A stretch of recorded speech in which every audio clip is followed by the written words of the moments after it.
Good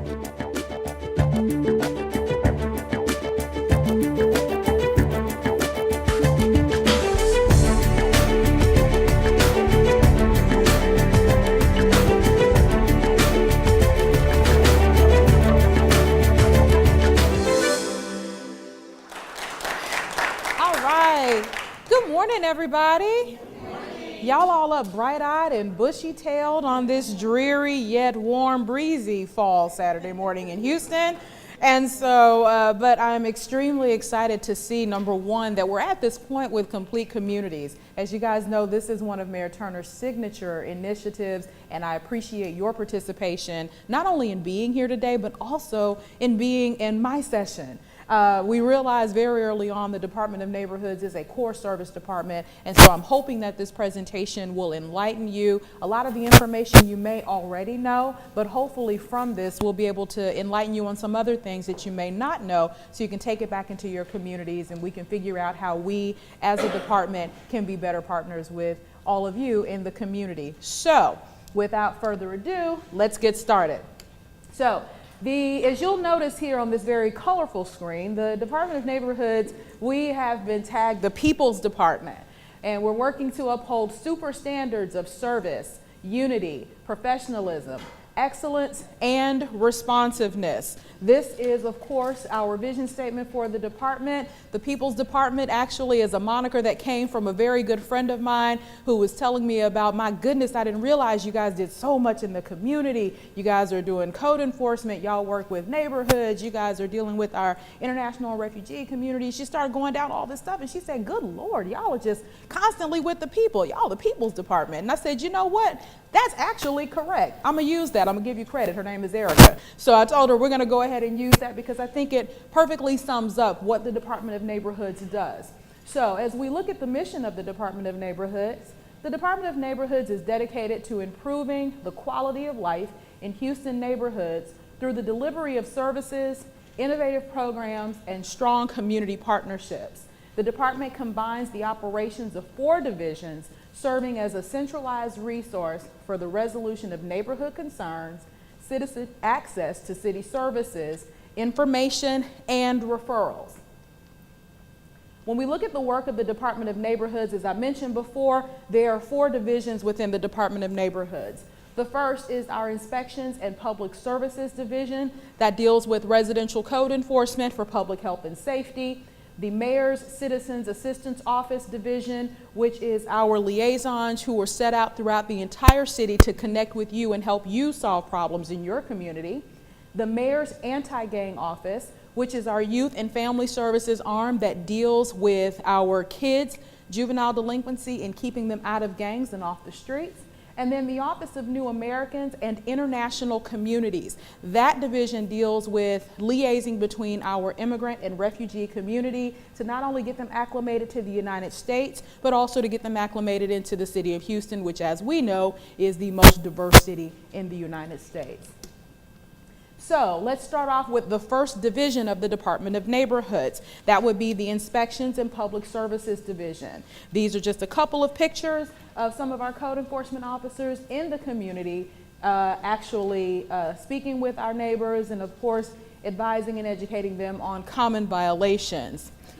Now, the Inspections and Public Services Division of the Department of Neighborhoods is responsible for residential code enforcement, cleaning up and enforcing residential building codes, as well as sign codes, nuisance violations, and coordinating, thank you so much, beautification projects. The Dawn IPS enforces the following: Chapter 10 of the Code of Ordinances that relates to nuisances on private properties. The nuisances under Chapter 10 are open and vacant buildings, junk motor vehicles, weeded lots, graffiti, and minimum standards violations in single-family homes. This does not include commercial buildings. So if any of these nuisances are on a commercial building, that is not the Department of Neighborhoods. That is handled under the Public Works and Engineering Department with building construction, as well as multifamily units. So if you have an apartment building or a multifamily unit in your community with some similar nuisance violations, that is also covered under the Public Works Department. Dawn IPS enforces and impounds bandit signs. Those are those little signs that are in public right-of-ways, and those are illegal according to the City of Houston Code of Ordinances under Chapter 28. We also assist solid waste with enforcing heavy trash violations, which deals more specifically with the early placement of heavy trash. And you guys are already aware that, of course, heavy trash has to be placed depending upon the solid waste schedule, no earlier than 6 p.m. of the Friday preceding. And so a lot of neighborhoods have issues with people placing out their heavy trash early, okay, or either the illegal dumping that ensues when they put it out too early before the next heavy trash pickup and schedule. So we enforce that under Chapter 39. Now, let's look at the process. We get a lot of questions about the process for nuisance infractions. So it starts off, of course, with the resident contacting 311. Once you've contacted 311, 311 issues us a service number, or issues you a service number. Once you get that service number, they can concomitantly send that to the Department of Neighborhoods. Our scheduler gets that information from 311. Then we, of course, assign you what's called a DON number. We get that DON number, and within 48 hours, it's assigned to an inspector. That inspector then has the next 10 days to get out and inspect the issue. Once we've gone out there and we've inspected the issue, they will make note of the violation. They will put out one form, because there are two forms of notice that we implement. One form of notice is that yellow placard. That yellow placard is not a citation. A lot of people call us upset because they believe that yellow placard in the yard is a ticket. It's not. It is a notice, which is what we're required to do under the Texas Health and Safety Code, and notice you of a violation on your property. Now, once we leave that placard there, the information gets sent back to what we call our back office, and then we mail a notice of that violation to the owner of that property. That is the second form of notice. Both are applicable and both are legal. Now, once we've done that and we've given notice by law, we usually will have what we call a check-back inspection within 15 to 20 days of the initial inspection. Now, based on our staffing at this point, sometimes we can get there sooner than that 15 or 20 days, and sometimes it goes beyond that 15 or 20 days, okay? But usually we try to get the initial check back done within the first 15 or 20 days to give the person time to correct and get compliance. Compliance is one of the things that we focus on, because when a person is compliant, number one, there's the accountability element from the individual. Number two, when a person is compliant, it saves the city money, my tax dollars, your tax dollars, because if they don't correct it, who has to come out and correct it? We have to come out and correct it and expend those additional funds. Once we get past that 15 or 20 day period, we'll come back to see if the individual has corrected the violation. If they have not, our code enforcement officers are empowered, based on circumstances, to assess whether or not an extension is appropriate or a citation is appropriate.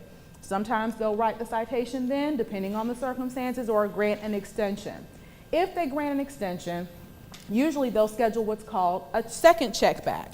And then sometimes, even if they've written a citation, they'll come back and do another check back to see if the person has corrected the infraction. That usually gives them another 10 or 14 days if that's applicable. After that, then a second citation is issued if there is no compliance. Once the citation is issued on the Department of Neighborhood side, the case for us is now closed. The citation, of course, has been written, and then the legal process begins in municipal courts. On our other end, if we have to go back and correct the infraction, once we close it on the inspection side, it opens up on the abatement side. And then, of course, our process is first in, first out in terms of how we'll be able to go back and abate those particular properties. Abatement is just a really nice fancy word for clean it up, cut it up, board it up, do whatever we need to do. So once we actually write the citation, it starts with the legal process. At that point, we are no longer a part of that process. That is by the legal department and municipal courts. Court date is set on the citation. Person has to show up in court. Our code enforcement officer will show up as a witness to the infraction, and at that point, depending upon what's presented in terms of evidence, the prosecutor and the judge have it from there. Everybody with me so far? Awesome. Okay, so we've gone over the process. Now let's talk about some common issues that we see in neighborhoods that Dawn does not enforce. But I don't want to just tell y'all we don't do that. I want to give you the resource so that you know where you should be going for the issues that you're dealing with, okay? So let's start. Illegal dumping. Everybody loves that, right? I knew that was number one. That's why it's number one up here. So illegal dumping on public streets and right-of-ways. Most of the time when we get complaints about illegal dumping, if there is dumping on a residential property, if it's dumping on a vacant lot, and I mean directly on that, we will remove that as a part of the abatement process. But if there is illegal dumping on the side of the road, in the ditch, up the street, that is covered by HPD Environmental Investigations Unit. They have a whole unit that is set aside to deal with environmental issues. This is the arm of the police department that can go and investigate where it's coming from, who may have dropped it off, and then pursue criminal charges against the people who are actually doing the dumping in your neighborhood. So the next time you see illegal dumping on public streets and right-of-ways, you want to contact HPD Environmental. Their information has been included here. You can report it to 311. 311 is the central place, and it is the most efficient way to get your services addressed. I know it's not perfect, but that is the way that most departments are even aware of your issue. And this is a way that you have a tracker so that you can follow it with your SR number. So you can report to 311 or you can call HPD Environmental directly at the number that's here on this chart. Now, with the solid waste department, that is who's responsible for picking it up. So if you got illegal dumping, there's a two-part process there. You're going to go ahead and make sure you make the report through 311. You can follow up with HPD Environmental. And then as far as pickup is concerned, that is reported to solid waste. They will put that into their rotation and arrange to come by and pick it up when that can be put into the actual rotation. Everybody good? All right. Animal control. Loose dogs, strays, livestock issues. Those issues are handled under the Administration and Regulatory Affairs Department, ARA. That's the BARC division. Okay, so if you've got loose dogs running around in your neighborhood, you want to call BARC.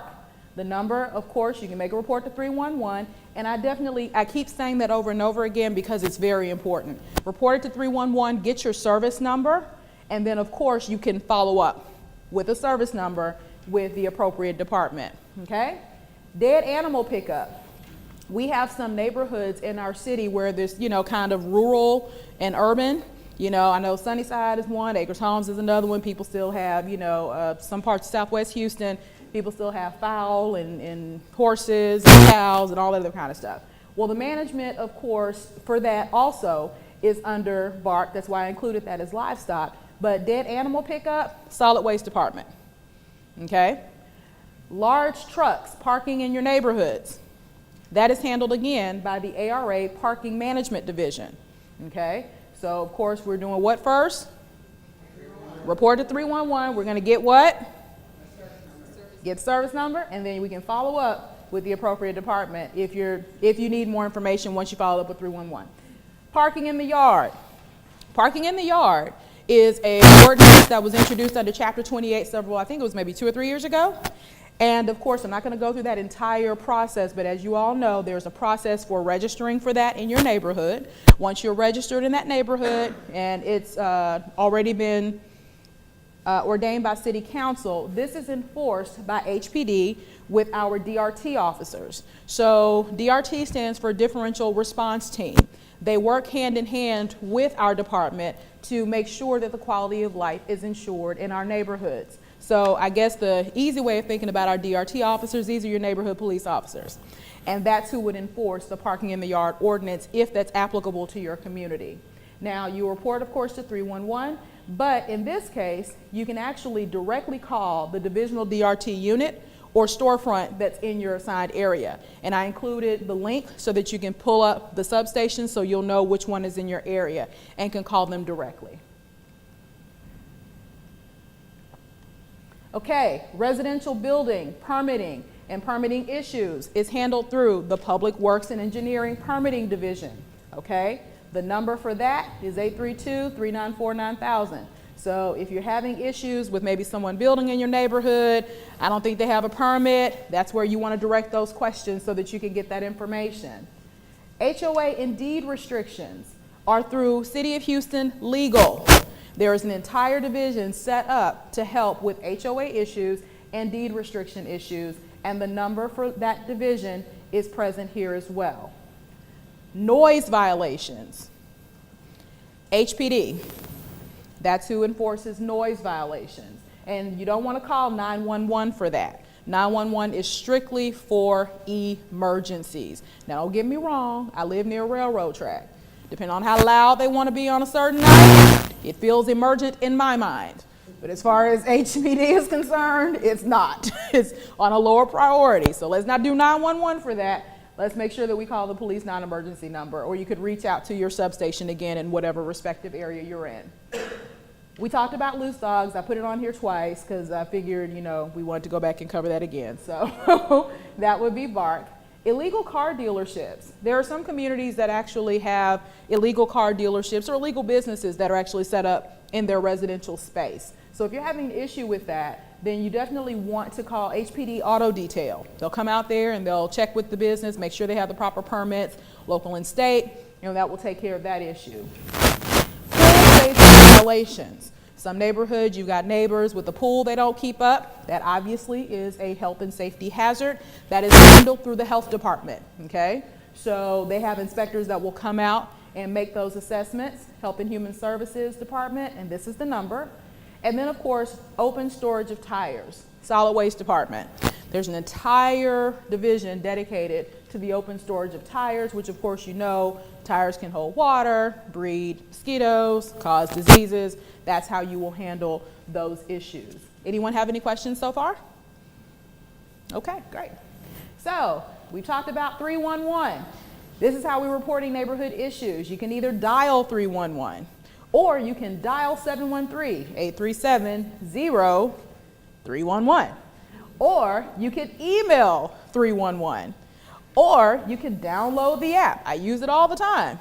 And you can download the app, you can take the pictures with the app, upload the photo of the violation, all that good stuff, and send it to 311 at one time on iPhone or Android. And agents are available 24/7 to answer any issues that you have.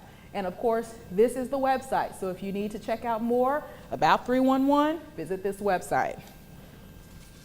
Okay, now the Mayor's Citizens Assistance Office. So the Mayor's Citizens Assistance Office is, as I mentioned before, this beautiful group of people that are in your communities there to connect you with city services, resource matching, and problem solving. So the Mayor's Citizens Assistance Office partners with citizens, neighborhood groups, nonprofits, and social service organizations, schools, and churches to coordinate responses to community issues. They handle requests for city services. These are the people you want to call if you want to coordinate a neighborhood cleanup, if you want to coordinate a ride-along or a survey of your area, tours at City Hall, and then they also conduct site visits depending upon the gravity of the issue that you've called about. They also assist with creating civic organizations and super neighborhoods, okay? Now, I'll talk a little bit more about this part, and then of course they conduct City Hall tours. One of the things that we really are looking for within complete communities is making sure that this is a tool that you will use to empower you to run your neighborhoods. We're all there? So it's not about the city telling you what to do with your neighborhood, it's giving you the tools that you need. Unfortunately, a lot of neighborhoods don't have civic organizations. They don't have civic organizations, they don't have HOAs. So they don't have governing bodies that are actually set up so that you can make the rules of engagement for where you live. This is where our liaisons can be very helpful in helping you to set up a civic club, if that's what you're looking for, in your organization, and then a super neighborhood, which of course we will talk about in a little more detail in just a second. Yes, sir? For the coordinated responses to community issues, can you give an example of that? Sure. So if you have an issue, let's just say a pervasive issue that we're hearing about, my water bill is too high. Not sure who I need to call in the city about that. You would get in contact with your liaison. They would connect you with someone in Public Works with the water department. Or, hey, I called Bart, come out here about these loose dogs, still having an issue. Are there other resources available? Well, yeah, here is either a connection opportunity to a nonprofit that might be working with that, or either here's a connection to the county that might be working with that. So mostly these liaisons are there kind of as your, frequently asked questions person, to be able to not just help you navigate through city services, but also to do the resource matching that you would need if you have questions. And what I love about our liaisons, if they don't know, they'll tell you they don't know, but they will find the answer. So it won't just be a matter of, not really sure what to do about that. They will work assiduously to make sure that you get the answer that you need. Did that answer your question? Yep. Cool. All right. So these are, I thought I heard someone calling me. Yes, sir. I'm in the greater Third Ward super neighborhood, and there's like some discussion about what the boundaries are. They don't match what actually is Third Ward, like it ends on like logic or something. But it's like, it doesn't match the historical boundaries. So we're trying to figure out what to do with that. The city has defined it as this, but it really is. Okay. So. Well, I'm glad you asked that question. So, you see this little man right up here at the top? His name is Carl Davis. That's the liaison for your area, okay? So the first thing I do, I'd reach out to him, of course, and actually, since we're talking about this, if you give me your information, I'll forward the information to him to assist with that. But while you're here today, the boundaries that are set up are actually set through the planning department. So while the planning department is here, that might be an inquiry that you would want to bring to their attention now in terms of how you might be able to do that, because Carl, of course, could connect you with the appropriate person and follow up with you. Isn't that right, Krista? Yes, ma'am. All right. So, but very good observation. But for questions like that, outside of these types of settings, that's what your liaison is there for. Yes, ma'am. The information that you've given regarding websites and phone numbers and what have you is wonderful. However, there is a group of people in Houston who could care less or don't have any of this technological information available to them. Does the city have in its budget a plan to put in its budget the billboards around the city that would perhaps address or either inform public persons about these services? And I'm almost sure there are a lot of people who don't know what the super neighborhoods entity does, what their services are. So if they were highly visible someplace, is there a plan of action to perhaps have these available in the coming future? Well, right now, as far as the money that's set aside, not available at this particular point for the billboards that you're talking about. But one thing that we do in the Department of Neighborhoods, we do a lot of educational canvassing. And part of what we're doing today in providing that to you is to take back to your civic clubs and to take back to your super neighborhoods to kind of help share that information. I'm definitely happy to entertain some other ways of making sure that this is more visible. So thank you for making that suggestion, and that's something that we may need to look at.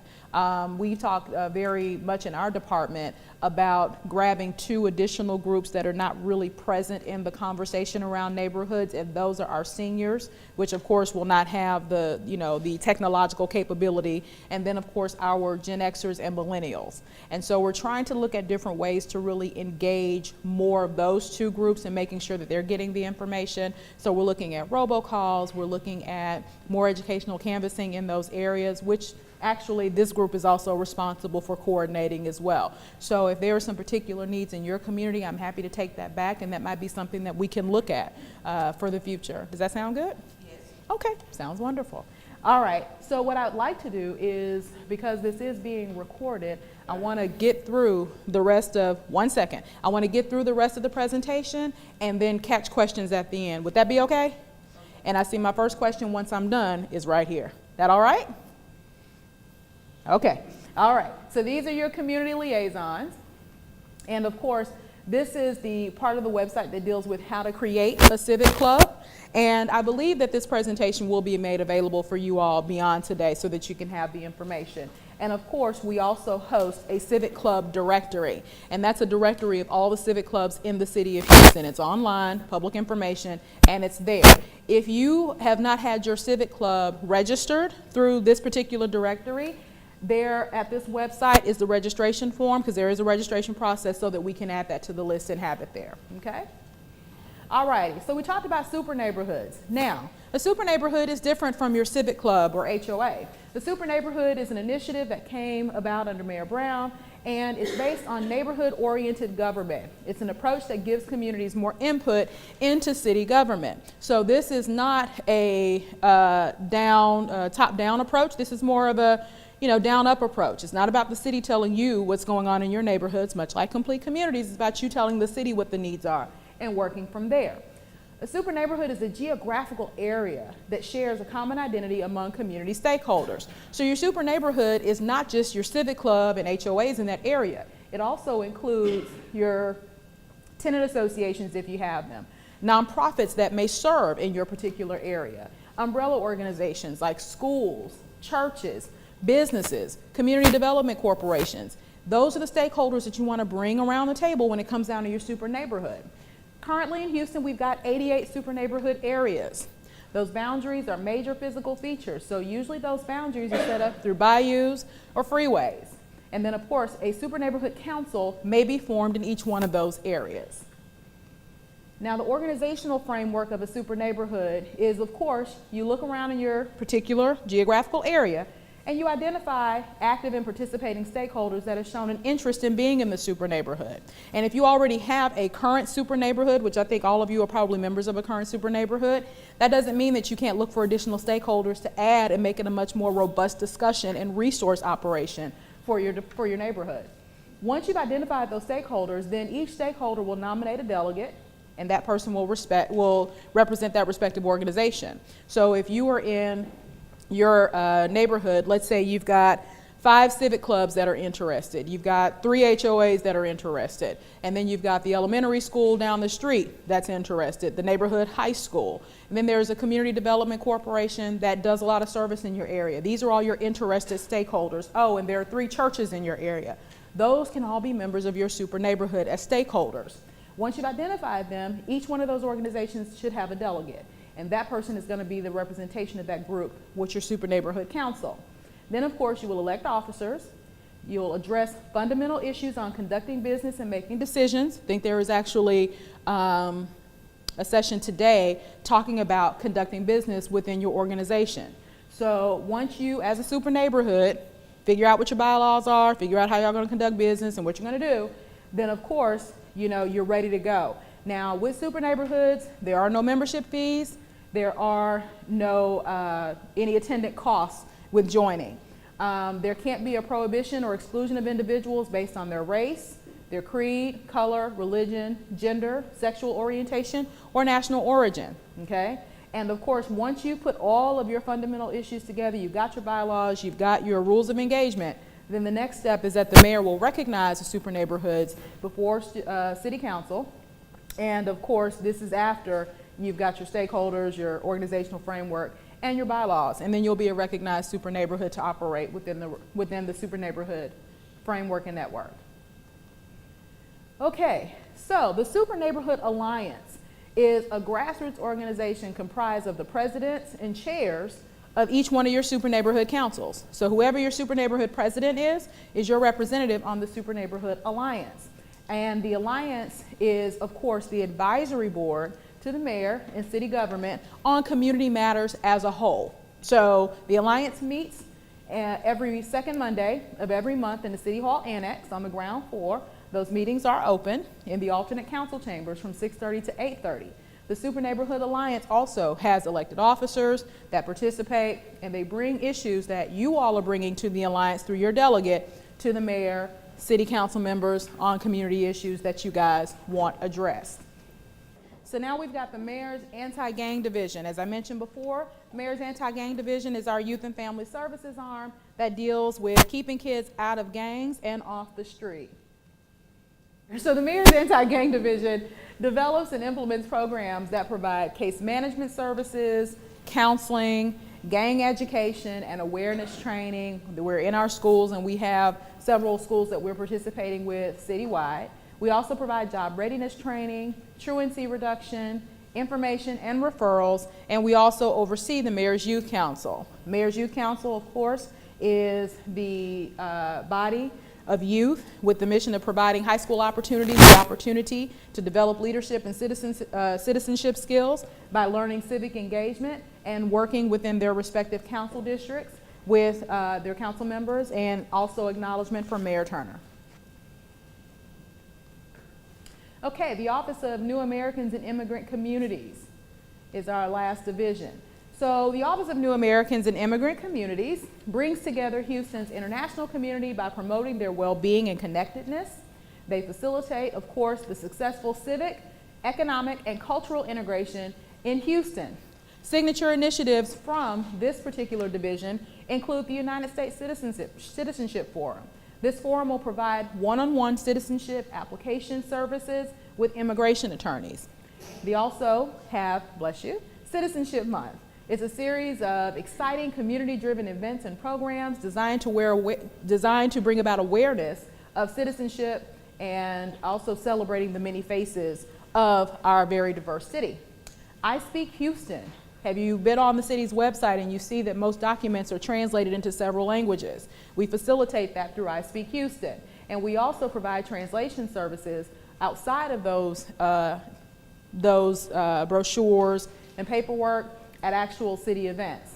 And then, of course, the Mayor's Advisory Council of New Americans. It is a cohort of public and private sector stakeholders that are diverse, and they provide the mayor, city council, as well as city departments with recommendations on issues and policy regarding Houston's international community. Needless to say, with the current political climate, we're very busy.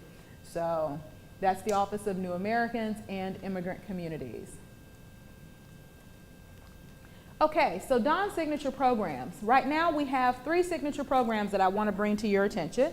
That is the Neighborhood Mowdown Program, then the Neighborhood Matching Grant Program, and of course, our volunteer initiatives.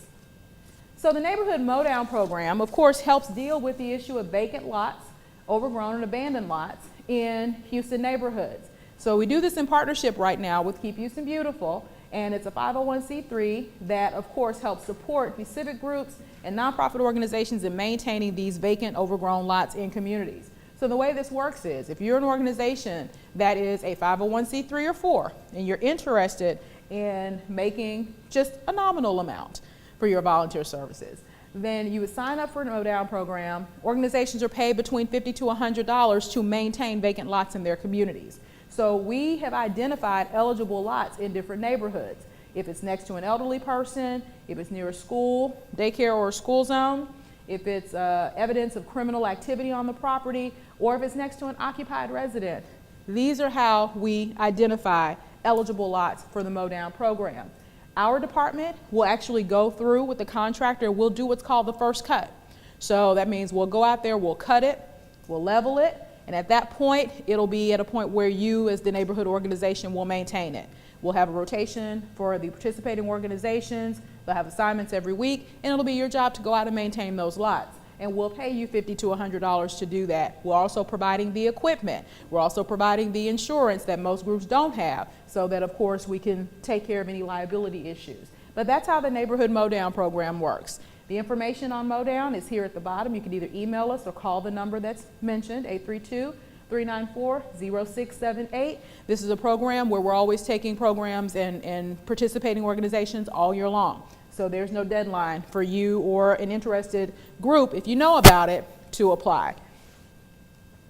Our next signature initiative is the Neighborhood Matching Grant Program. Now, this is a Neighborhood Matching Grant Program that we facilitate with our city council members. And the Neighborhood Matching Grant Program helps neighborhoods pretty much fund various beautification and improvement projects by providing a dollar-for-dollar matching grant reimbursement ranging from $500 to $5,000, okay? The city will reimburse up to 50%. Now, key word, up to 50%. And the way that this works is we have application packages that have to be accepted through your council member's office. We run the application process after the end of the fiscal year into November. So every year, July 1st through the first Friday in November is where you need to get your applications in. And of course, you will give it to your council member because your council member is actually going to be providing the reimbursement depending on what project they choose to implement. So you make the request through them, council member decides based on their budget if it's something that they can partner with you on. If it's accepted, you facilitate the rest of your application, turn it in, and then we help facilitate the procurement process through our department. So for more information on neighborhood matching grants, contact the website that's listed here. And we also have within that website not only the application, but frequently asked questions. And of course, we have grant coordinators who are the senior community coordinators who are assigned to different council members. One of our community coordinators is here, Mr. Alvin Bird. And Mr. Bird, of course, works with several of the districts in the northwest and northeast side of town. So if you have any further questions, that's where you would forward those questions. And of course, our volunteer initiatives program, HoustonService.org. Now, of course, as Department of Neighborhoods, we believe in civic engagement and volunteerism. As we can tell after Hurricane Harvey, had it not been for the volunteers who came forward, the city would not even have a certain level of recovery that we have now. It's because people have chosen to come out and volunteer.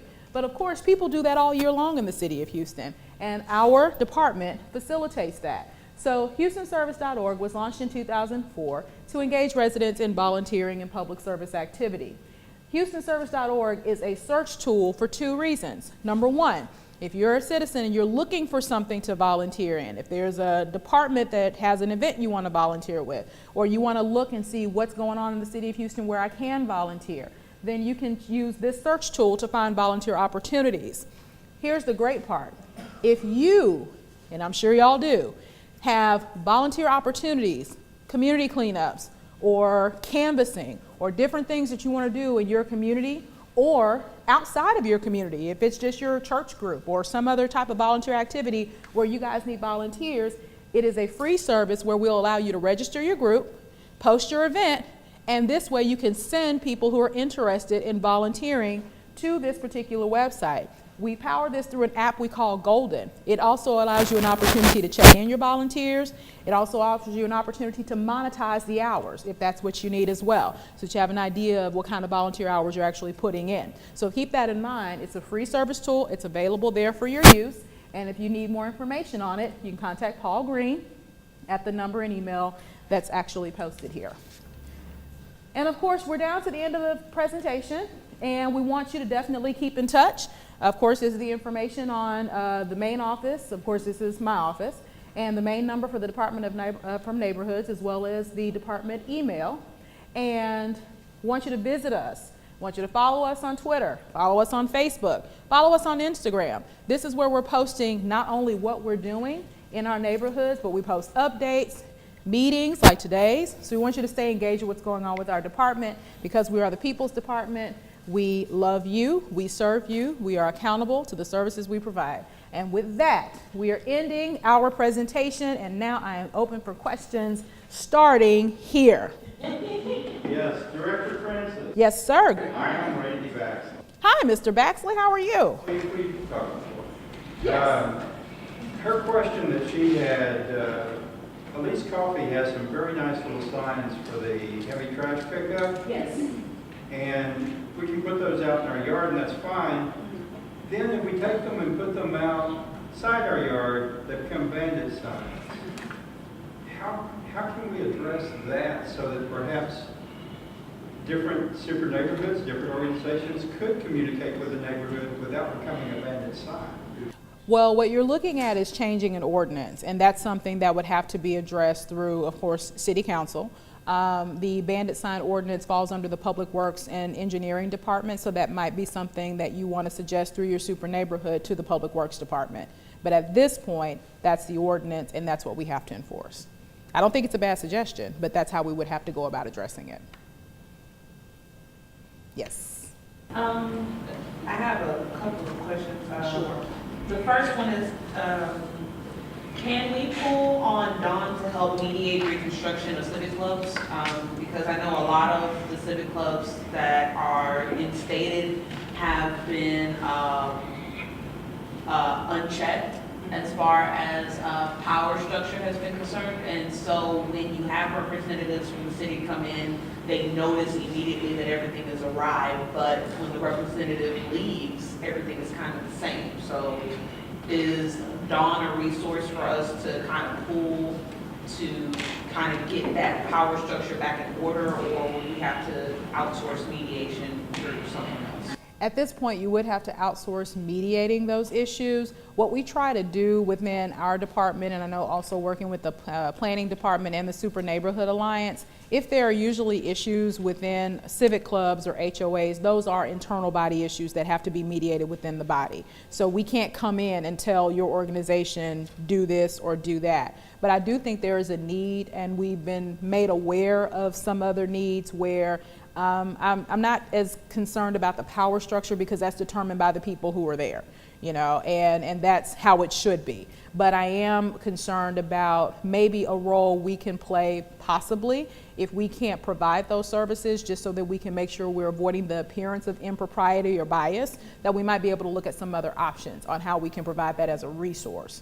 But thank you for bringing that up, because we've seen that a couple of different times. And what we try to do, of course, is be objective, point people back to their bylaws, and encourage them to move forward in the structure that they've set up.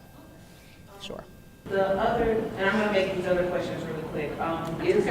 Is Dawn seeking to initiate a city-funded after-school or summer program within the neighborhoods? And if so, how do organizations proceed to put in their bid to be a vendor for educational services? We actually are not looking to provide any additional after-school program services, but through Mayor's Anti-Gang, we have programs throughout the year. Now, most of our youth programming happens during the summer, so I think it would be something that you might want to take a look at. If you just visit the Anti-Gang, it'll list out all of the different programs that we have on the website, but we can also connect you with that particular division. Maybe if there are some ideas that we can consider that we haven't considered, we're always open to that. Okay. Yes, ma'am. Okay, 2 questions very quickly. Yes. How many people are in your department? Right now, 600 square miles. How many people are in Department of Neighborhoods? currently the entire department is a little over 204 people.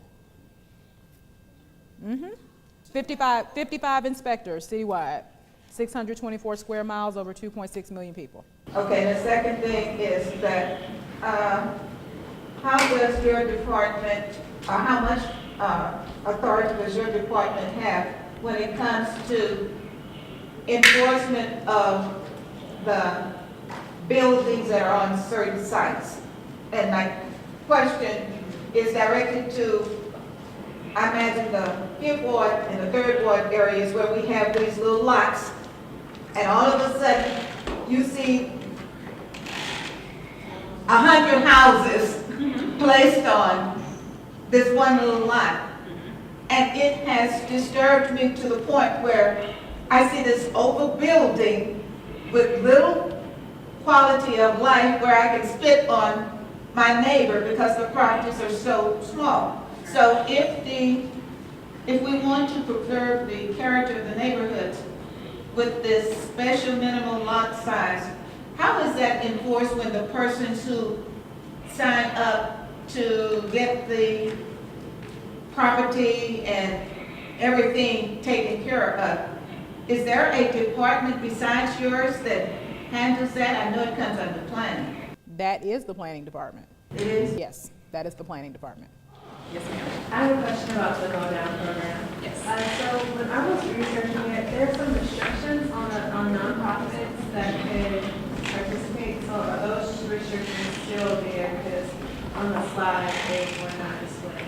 Okay, so when you mean restrictions, are you speaking of, it's either a 501c3 organization, no CDCs, no individuals, no civic clubs? A CDC would be able to participate if they're 501c3. Actually, a lot of that are liability issues around the city as far as the funding that has to pay for it. So from a legal standpoint, those are under the tax code. These are the restrictions that we have to put in place at this point. We are looking at possibility of seeing where we might be able to have a little wiggle room on that, but for right now, that's where we are. But one of the other things that you might want to also consider, a lot of churches and a lot of other organizations have 501c3 entities. So there may be an opportunity for a partnership potentially, but we're looking at a way to expand that opportunity. And if I know my time is up, but can I address this last one question here? And it says, does code enforcement or could code enforcement do a crackdown on an issue that might be pervasive in the community and not just a few 311 call incidents? Who asked this question? Because I'm not clear on it. Okay, can you give me more information on what you're asking? Yeah, there are issues in the community that are pervasive. Sure. Whereas it might require, and I just use crackdown for lack of appropriate terminology, where code enforcement comes in and addresses this issue in the community. Whereas if I make one 311 call and I have this one particular address, but this is something that's happening across the board in the community. And there was a second part of that question was, and one example of that is this question with regard to the fence lines. If you've got fence lines that are exceeding 6 to 8 feet, they're going 10 feet and 12 feet, where does that fall? Who do you report that to? And how does that get handled? The fence line issue is also going to be the planning department. So you will need to talk with them in terms of making sure everyone is compliant with the planning structure. To answer your original question regarding if we can do a crackdown on an issue in a particular area, it seems like, and what I'm hearing you ask is how do you deal with repeat offenders and repeat violators and issues? Unfortunately, that's a part of this entire process that we cannot control. We can't make people stop. Some people don't care about getting citations. Some people don't care about getting fined. And in a lot of neighborhoods, particularly those that are lower income, there are huge land grabs for picking up a lot of property, not maintaining them, which I take it very personally. But what we have tried to do, and we're looking at 2 other ways that we can also deal with it on the enforcement end. So we're implementing what are called lien foreclosures, which means every time we have to go to a property, let's say it's a weeded lot, we've got to go out there and mow the property several times. Once we hit a certain monetary threshold, it's actually referred over to the legal department for a lien foreclosure. What that does is it puts us in a position as the city to take the property. So that's one way that we're trying to look at some additional enforcement mechanisms on the civil side as opposed to the quasi-criminal side with the citations, which people can usually pay and write off on their taxes at the end of the year. Can I tag a question on what you just said? Actually, they're telling me I need to wrap it. They're telling me I need to wrap it up, but I'll be around and I'll talk with you after. Is that okay? So, Okay.